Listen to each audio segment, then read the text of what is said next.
So some of the things that I'm finding in the answers is a struggle still with the prefixes for the different numbers of carbon in the main chain.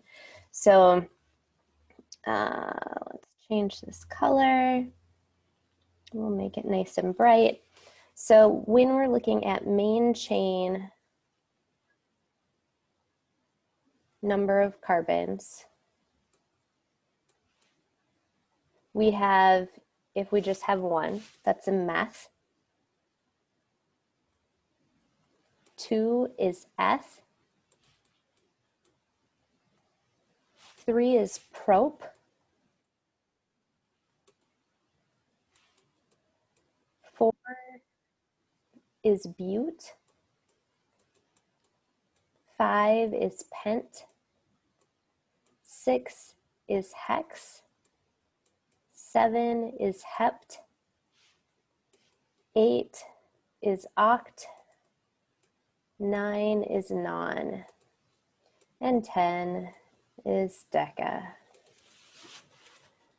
So those are the prefixes that tell us how many carbons are on the main chain.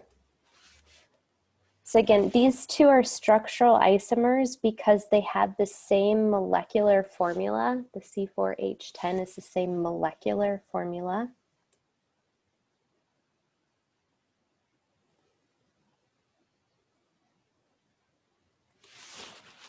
And the font that I used, sorry, the font that I used doesn't show up with the subscripts nicely. It still did that for what should have been subscripted. So if I'm looking at these molecules, I'm going to see in this one, my main chain is this section right here. In this one, my main chain is that full section right there. So if I count 1, 2, 3, this one's going to be a prop. And then this one, 1, 2, 3, 4, that's a bute. Then I also have to look if there's anything that's in place of where a hydrogen would normally be. So this one's the easy one, right? The one on the right is the easy one. All of these are just hydrogens around it. So there's nothing special that I have to do with the name because I don't have to say anything about why there's hydrogens around them. So I just have to think about these bonds. They are all singly bonded. And so I have to think of the suffixes now. So I'll write those suffixes down here. So for main things that we're going to be dealing with, if they're single, we call them an ANE. If they're double, they are ENE. And if they are triple, they are YNE.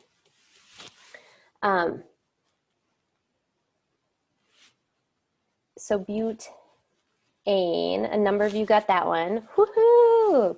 You got that one right.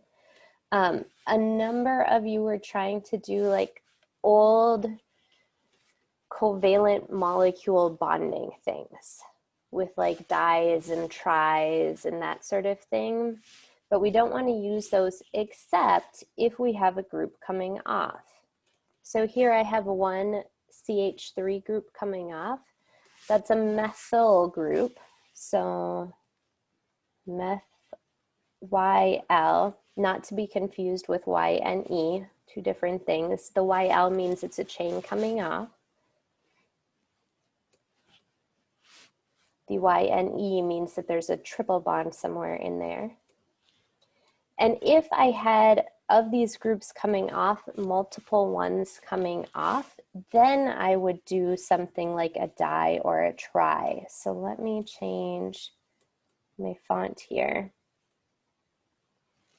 So if I have a di or a tri, those are the two that you're going to see the most. Those are groups coming off the main chain.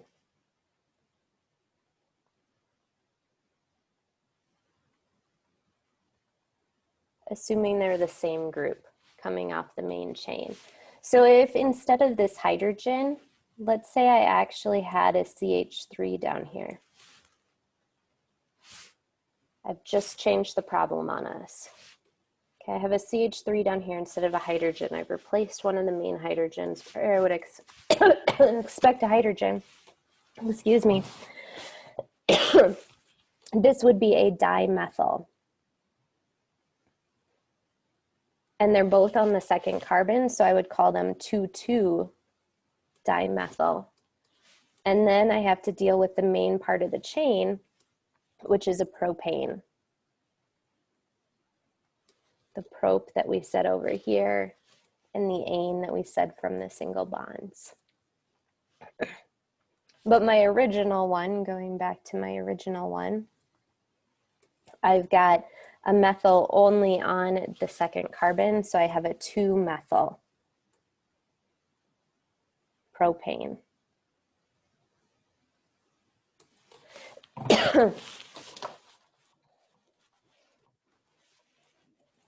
Go ahead, type any questions that you've got for me in the chat, or just straight up unmute yourself and tell us.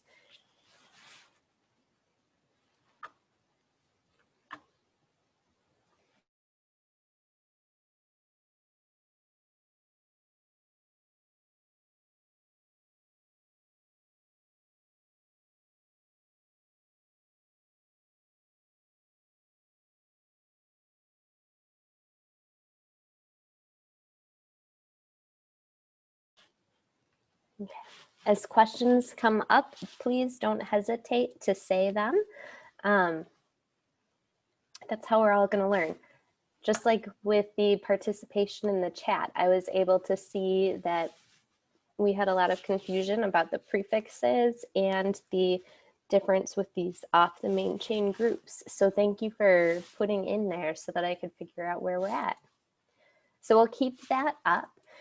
If you could, if you feel comfortable, I would love for you to unmute yourself during our, or not unmute, open up your video so I can see you during our notes today so that I have a good sense of if you guys are understanding or not.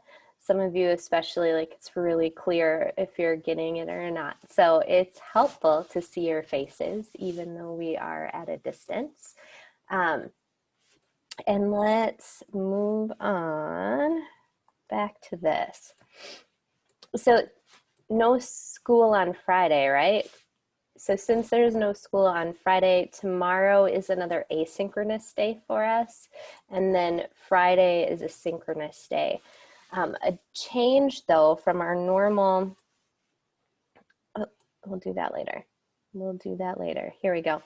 A shift from our normal stuff that we do. Tomorrow is asynchronous. I have a folder just full of stuff for you, full of resources that you can use. And you are not actually going to check into the Zoom tomorrow. In fact, a meeting at the district level was posted that I have to attend, so I won't even be able to be around for questions during that time of our day, but I can be available at other times if you've got questions. So if you want to set up a time to talk about anything, just shoot me an email and we can set up a different time, but you'll not be asynchronous, or you'll be asynchronous. You'll not check into Zoom, and you will look at this folder for all of the different things that you can use to just get caught up and working on this and understanding. I've been making a bunch of little videos of the different types of naming and drawing compounds and all of that, so you can check those out without having to sit in front of your computer for too long at a time.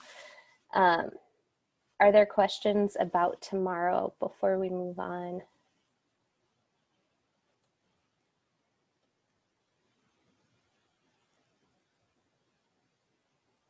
Awesome.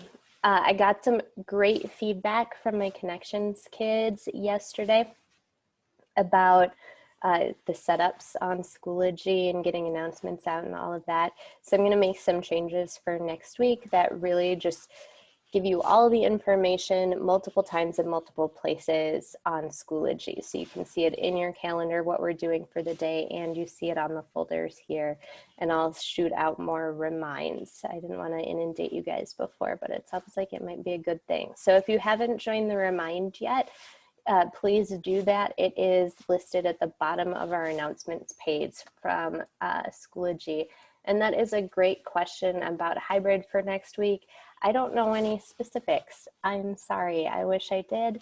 I don't know anything yet, but maybe the meetings that I'm in tomorrow will give me some information that I can share with you guys then on Thursday. Fingers crossed. Not knowing is so tough, so tough. Thank you for that question. Okay, we're gonna do some notes. So if you've got something to write on, that'd be great.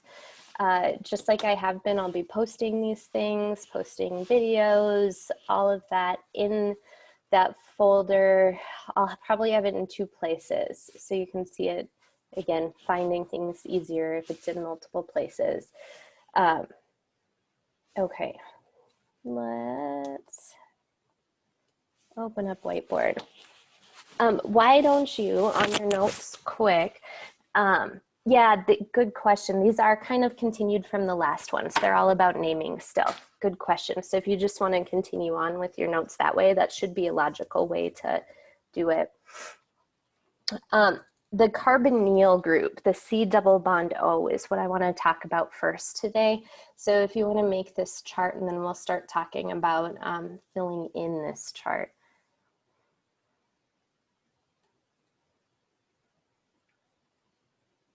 And again, if it's at all possible for you to do so, to unmute your video, that would be awesome. So I have a good idea of where people are at with what they're working on. Thank you.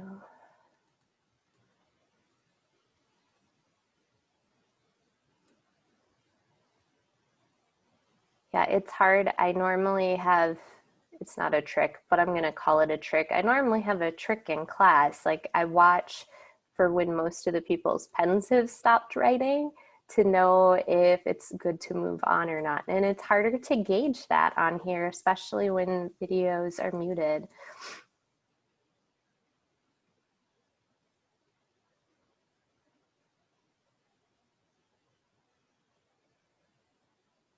So if I ever go too fast, just say, slow down, Mrs. Magdal, slow down.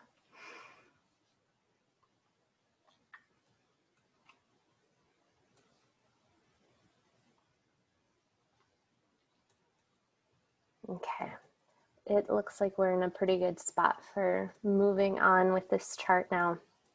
So the carbonyl group, the C double bond O, is off of a main chain.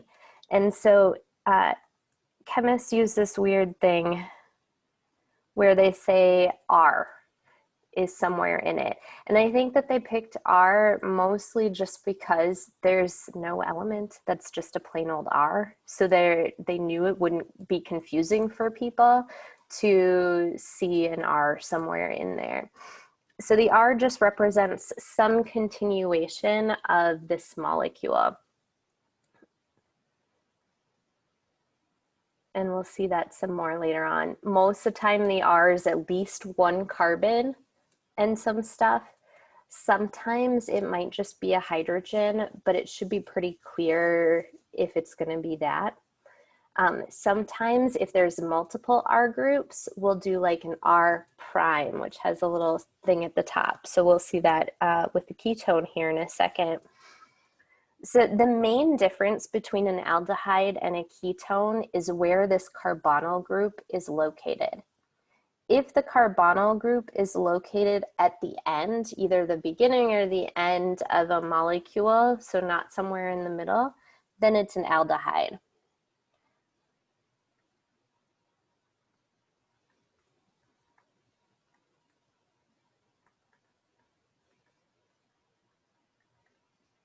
So really it could be either ends, where you're starting out, where you're ending, but it has to be on one of the final carbons.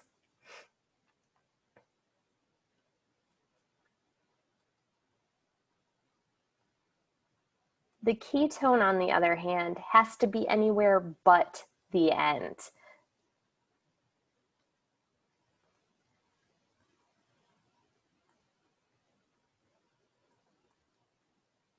So you have to have a molecule that has at least 3 carbons in the main chain. Otherwise, it's not going to work. It's got to have at least 3. I'll make that little note here. If there's less than 3, is it automatically an aldehyde? Yeah, great question. If there's less than 3, it would be automatically an aldehyde. Nice, thank you.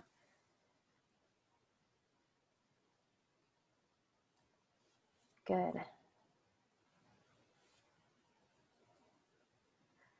I have a general way of writing these with those R things again. An aldehyde would be like an R-O double bond, or R-C double bond O.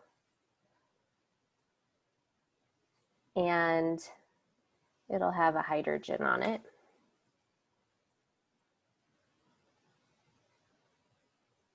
My ketone is going to be an R-C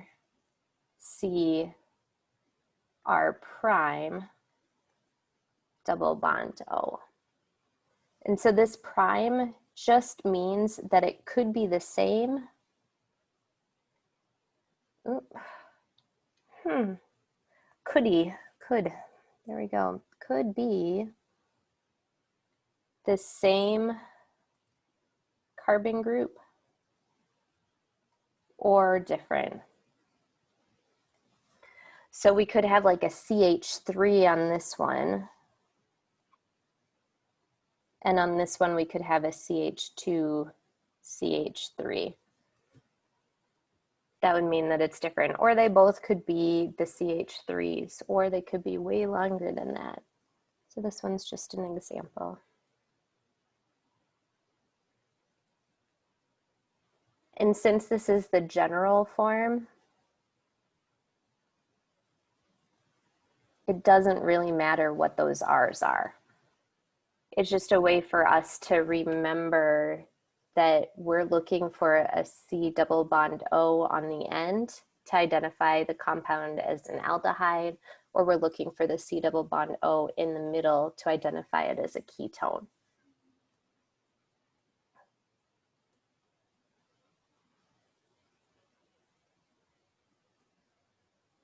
Then we need to worry about the naming rules. So the main naming rules are always the same. We identify the number of carbons on the main chain, and we say, okay, which of my prefixes that we were just looking at, like meth, eth, prop, bute, pent, hex, hept, oct, non, deca, which of those is going to be my main chain? I'm going to do that with all of them.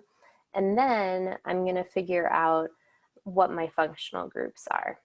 If I have an aldehyde, so if I have a double bonded oxygen on one of the ends of my molecule, the thing that I have to do with the naming is change the suffix.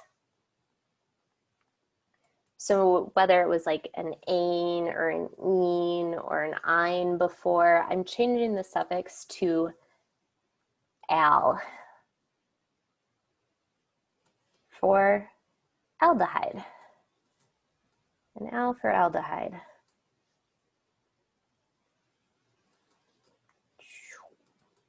Al for aldehyde. We've seen with a lot of our things that we have to identify where the thing is. So we would do that with a number, right? So normally we have to have a number for where the carbon is, but we don't do that here because it has to be on the end. If it's an aldehyde, it has to be on the end. So number is not needed, and in fact would be wrong if you put it on there.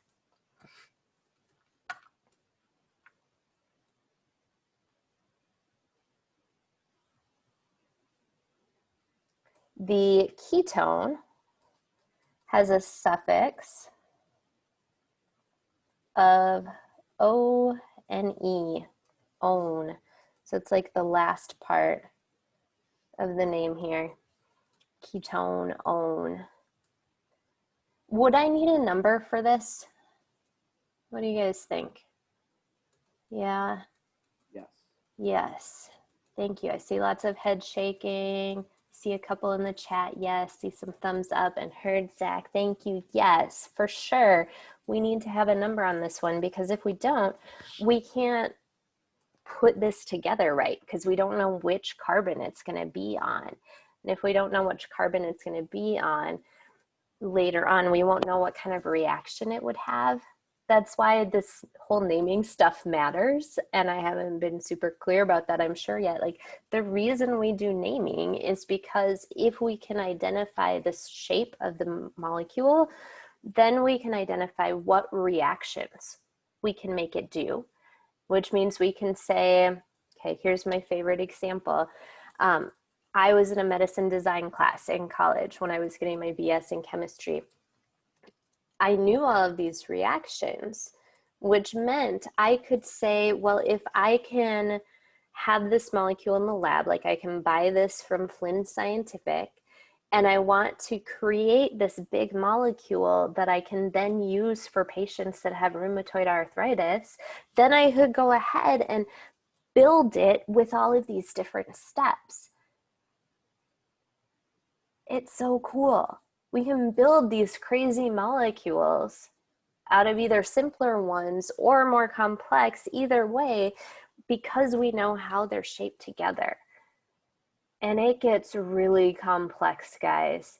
The computer modeling that we were using back long ago, because I'm old, long ago, was so cool. And we're looking at like 3 dimensions. How are things fitting together with the molecules in my body that they're trying to react with?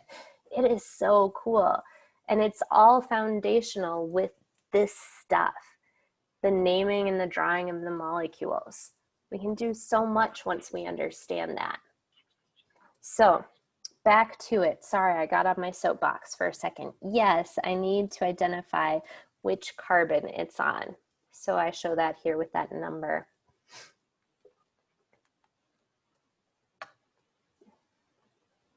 Awesome, great question. So Zach, if the main chain has just 3 carbons and we know that it's a ketone, we technically would not need to put the number on it because there's only one place for it. You're absolutely right.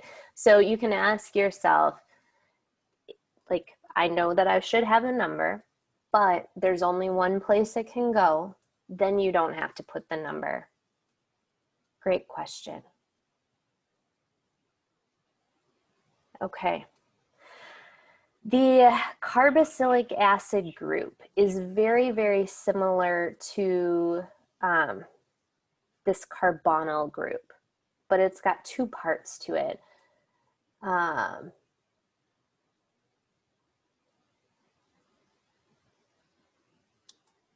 not sure on that question. I'll get back to you. Good question. The carboxylic acid not only has a C double bond O, but it also has, coming off of that same carbon, an OH. Go ahead, type into the chat, what is that OH called? We've dealt with that one a little bit now. What is that OH called? Yeah, nice. Seeing a bunch of hydroxyls. So the OH is a hydroxyl group, and that hydroxyl group, when it's attached to a carbon that also has a carbonyl group with it, it becomes a carboxylic acid group. So when we have that whole thing, that's a carboxylic acid group. So if I want to do the same sort of thing that I was doing up here, I would have an R, C, double bond O, OH.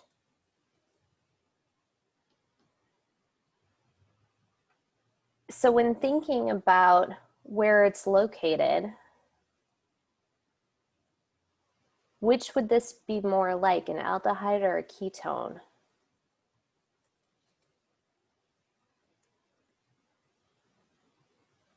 I love it, making the connections to bio, like the fatty acids, beautiful.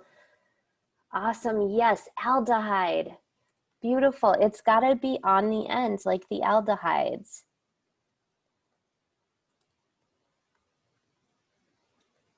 So what do you think? Would I have to have a number associated with this one or not? Thank you guys for shaking your head no. Yeah, so a number is not needed. Awesome. Good. I'm so glad you guys are using the chat. Thank you. And we would know if it's on the end or not by, we'll have to get the molecule. So we'd have to see it first. You wouldn't just have to guess it. That's a great question. Okay. So the name's a little funny. I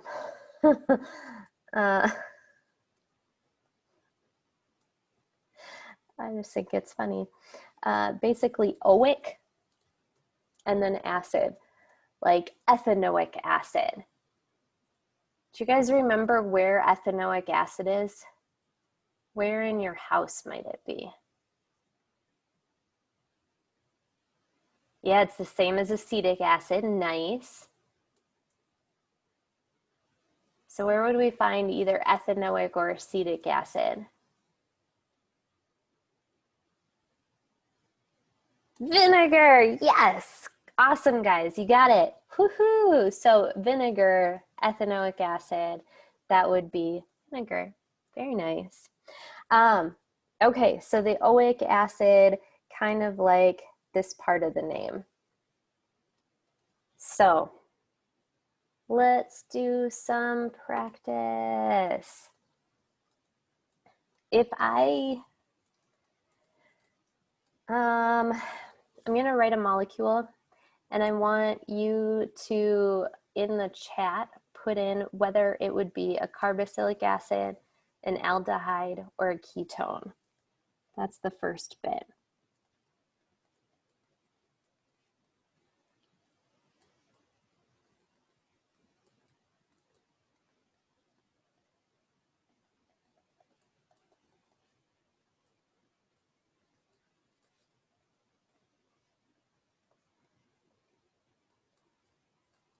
Okay, good, we're typing them in. I wanna see about 15 more people type in which kind this would be.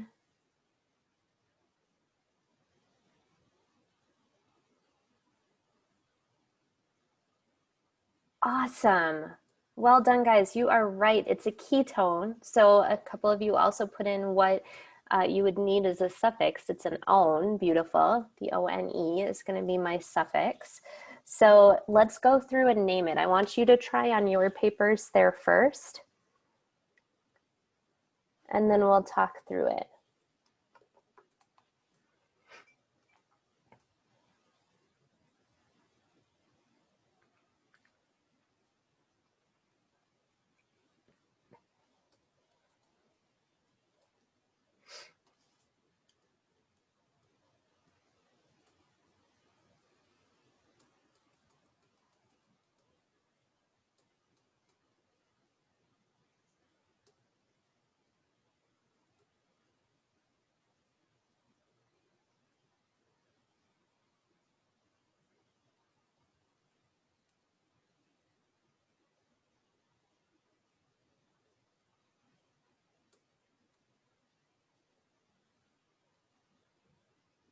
When you are confident in your answer, if you could type it in the chat, please.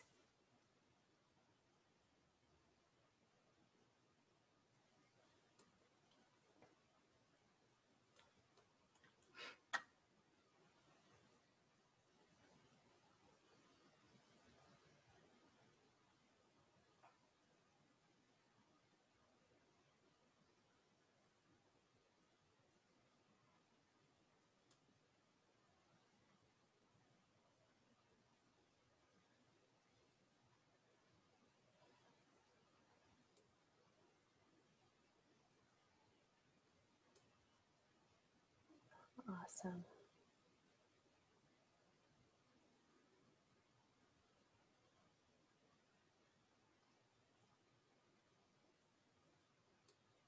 Okay.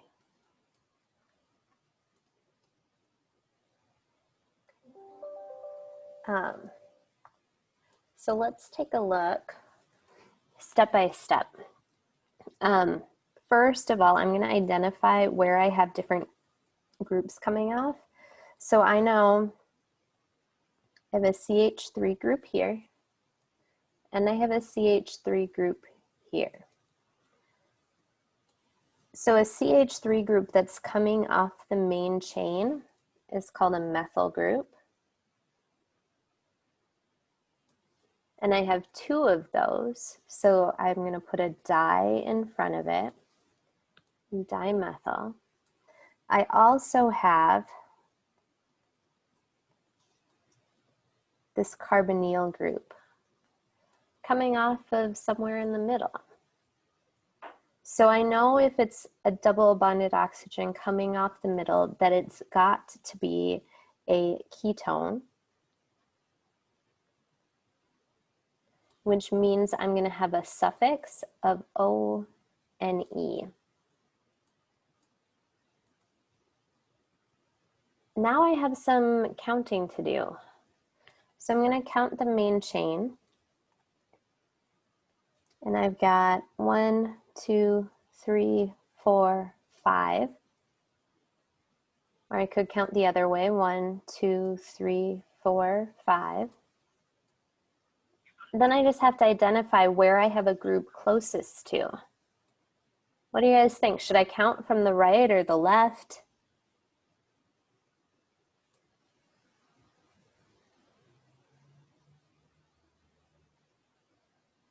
It doesn't matter, exactly. I could tell by many of your looks that you're like, huh, either way, well done, you got it. Either way, because either way that I count, I've got a methyl group on the second carbon.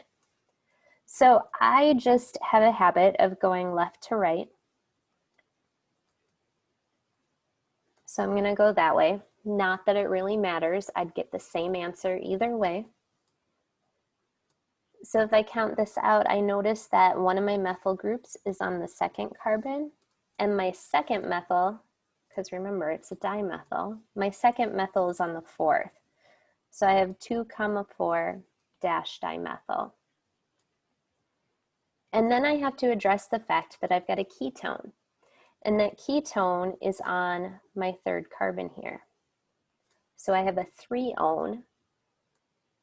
But I have to identify the prefix of that overall main chain.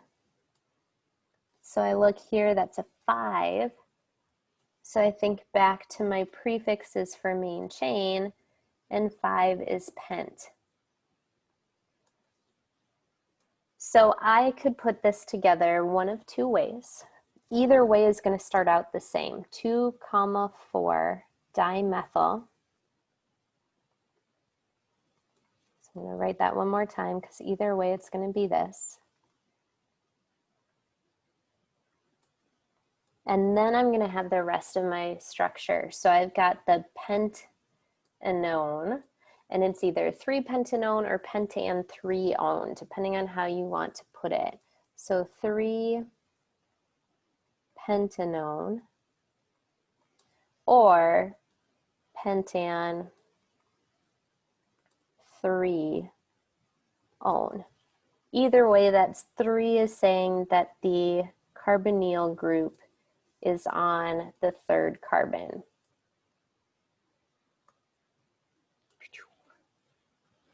Yeah, it's since the carbons are singly bonded, we're going to keep the AN as part of that as well, which is why it's not just pentone. We're saying, okay, they're singly bonded, so pentanone. Plus it sounds a little better.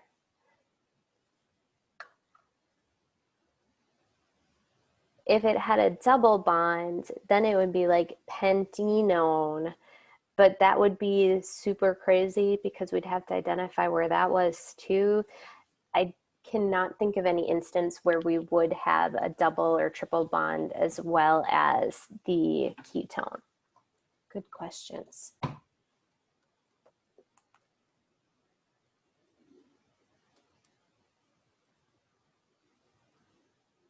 I'm gonna move this one up. Again, these will be posted.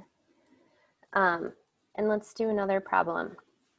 So let's look at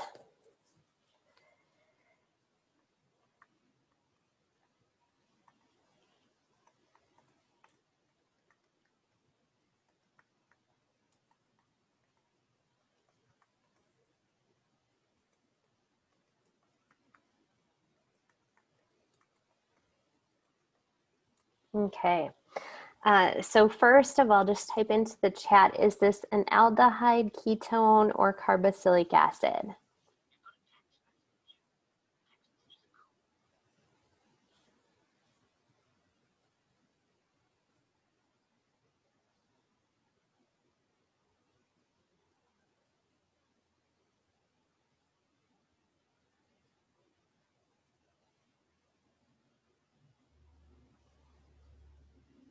Awesome. We've got a couple of different answers.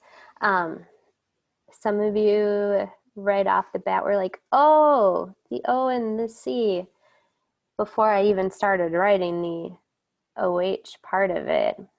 And then you rewrote to yourself that, oh yeah, that makes it a carboxylic acid. So when the carbon has not only the carbonyl, but also the hydroxyl group, that's my carboxylic acid. So we know that it's going to have an oic acid.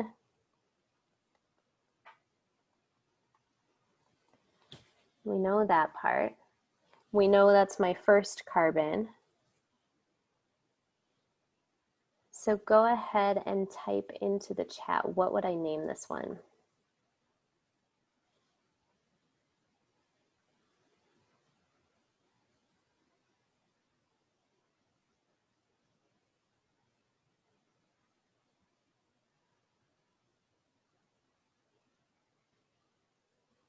Okay, I need about 14 more of you to make your best guess here.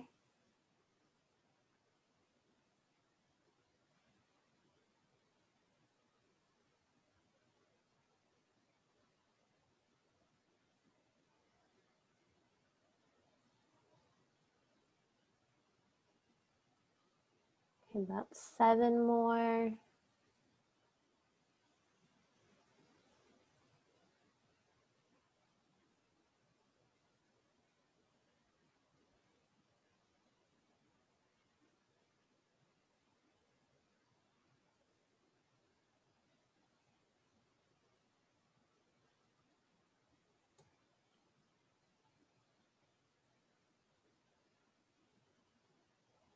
Just a couple more.